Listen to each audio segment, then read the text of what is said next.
Hello folks, Dave Schulke here with the Twin Home Experts. Wanted to answer the question that we get often. Why do I have mold in my bathroom and my closet? There's no leak, so where could the mold be coming from? Well, right here is a perfect example, so let's get right to it.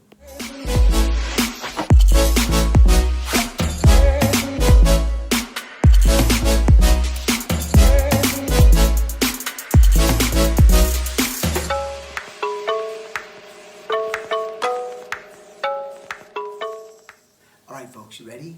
So we're gonna go in this bathroom that does have a vent.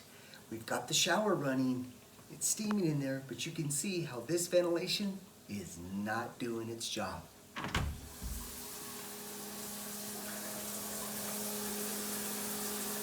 All of this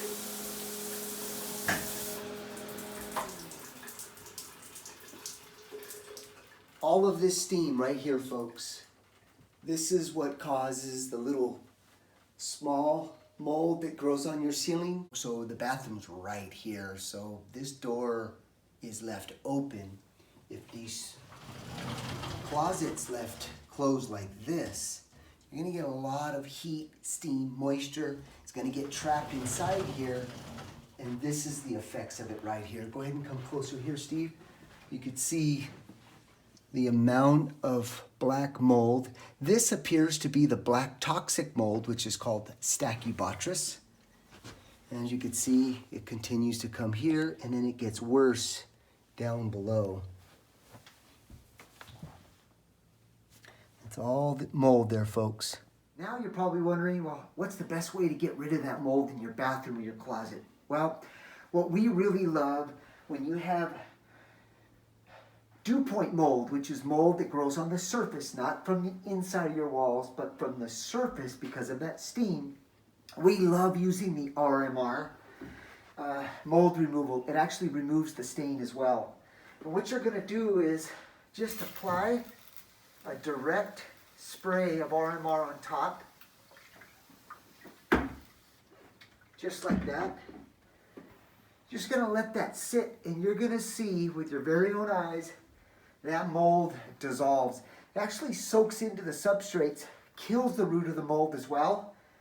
But this is awesome stuff. It does a great job. Let it soak in good 2 to 3 minutes. And your drywall will go right back to its original state. Again, over time, it's going to come back if you don't get that ventilation. But just wanted to give you guys that visual aspect of what the RMR mold removal, stain remover does. As you can see, it's already starting to get white. If we take a rag, you can just do a wipe down like this. And as you can see, completely gone. Now, if you use bleach like most homeowners do, the bleach is it's too thick. It's got too much water content. So more than likely that mold's going to grow back. So that's why we don't recommend a bleach product. You want something that's actually going to penetrate the drywall. Anyhow, folks, so just want to offer that quick solution to get rid of your mold that's growing in your closet or your ceilings in your bathroom. Let's go ahead and end this video. The solution is invest in a really good exhaust fan for your small bathroom, especially if you don't have any window. You gotta have a good exhaust fan. What I love is the Panasonics, by far are the best. They are not only quiet, but they're gonna pull all of that steam. Some of the features that you can get with that exhaust fan is an actual auto sensor, so you don't even have to remember to kick the switch on. You can walk in your bathroom, it'll kick on. Take your shower. By the time you get out of the shower, you won't have any of this right here. This is the major cause of ongoing mold in your bathroom. So anyhow, folks, hopefully this helped give you some insight on how to prevent that little dew point mold from growing everywhere. Hey, listen, if you like this video and you want more, give us a thumbs up and hit that subscribe button. Hey, as always, thanks for watching.